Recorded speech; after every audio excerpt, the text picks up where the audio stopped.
Mr. P's Science and Math Podcasts.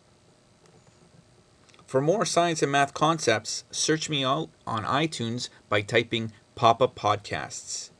You can contact me at mrplieberman@gmail.com. Thank you for watching. Graphing parabolas, quadratic functions, understanding and identifying the various parabolas. So today's lesson, we are going to be comparing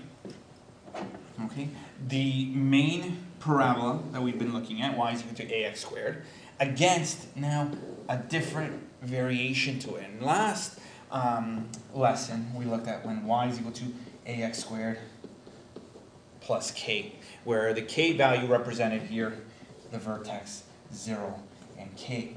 And what we're going to be looking at here in today's lesson is when we have here an expansion of what our x value is.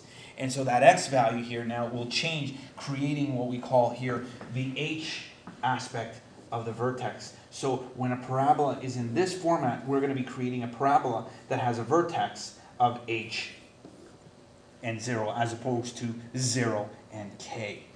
And here, of course, the vertex, whenever it's in this format, is 0 and 0.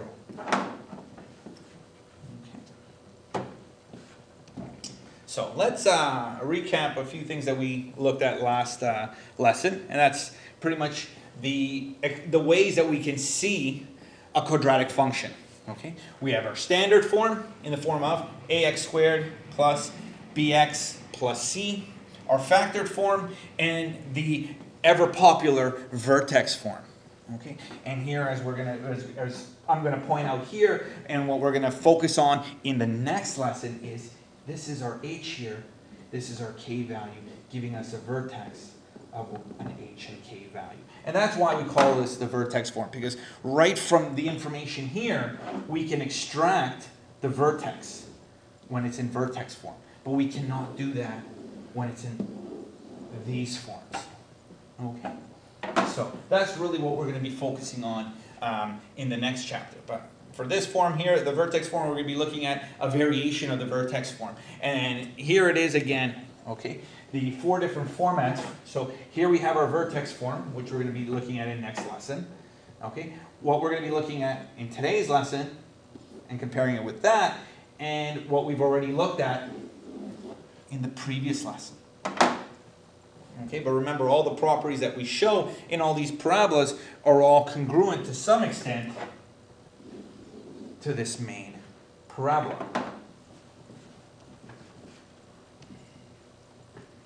So, the 2 formats of parabolas that we'll be looking at and comparing will be written as follows. Y is equal to ax minus h squared. Okay.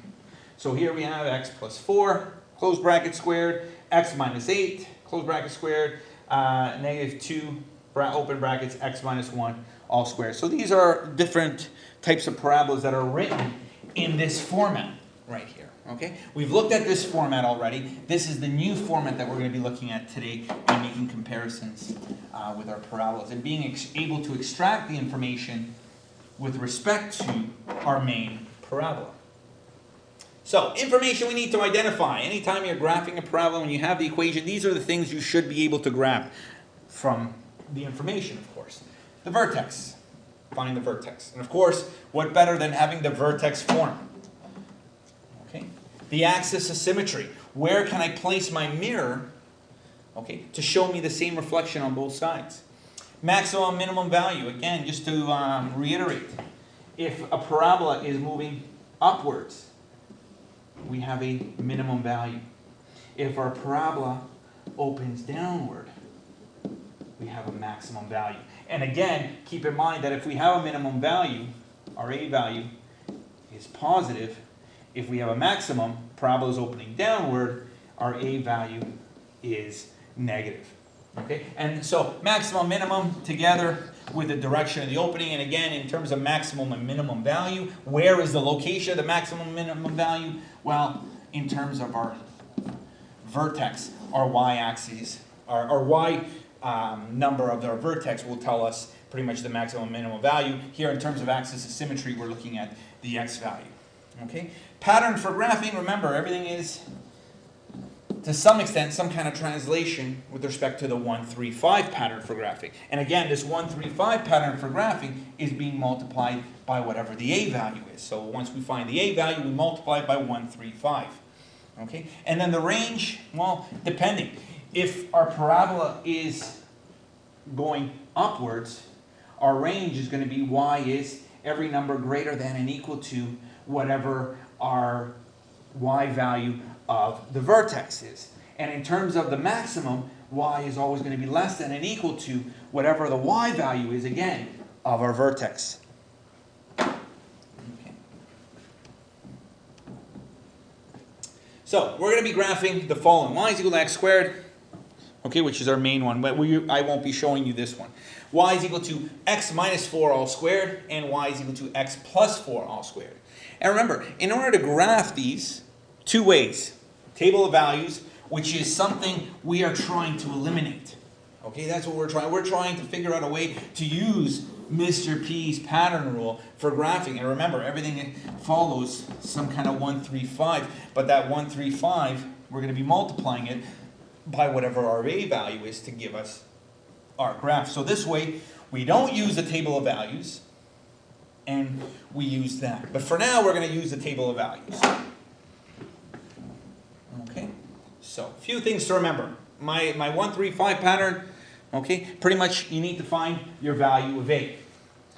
Once you find your value of A, you need to be able to extract your vertex for the parabola, because that's where you're starting from. And then, of course, once you've found that A value, you found your vertex, you need to identify the direction of the opening of the parabola. Again, parabola opens up if A is positive. Parabola opens downwards if A here, okay, is negative.